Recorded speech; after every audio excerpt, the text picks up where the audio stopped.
So before ko nakita itong business na ito, I was an employee for 20 years. So akala ko, yung pagtatrabaho, yung profession ko, yun na ang magpabago ng buhay ko. Akala ko yayaman ako dito. Dito mabigyan ko yung magandang buhay.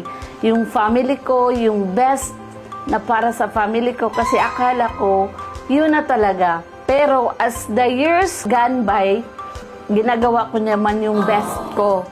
From lower position, sinipagan ko, nag-undergone ako ng maraming trainings, nag-attend ng maraming seminars para lang ma-promote.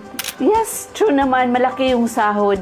Pero nagiging turning point ko na reality na pag malaki yung sahod, malaki din yung expenses kasi syempre magkakaroon na din ako ng families. So, ang income ko, nag-compensate din ang mga basic needs sa family, yung tuition fee, na kumbaga nag-abot-abot na yung mga bayaran, lahat umabot na.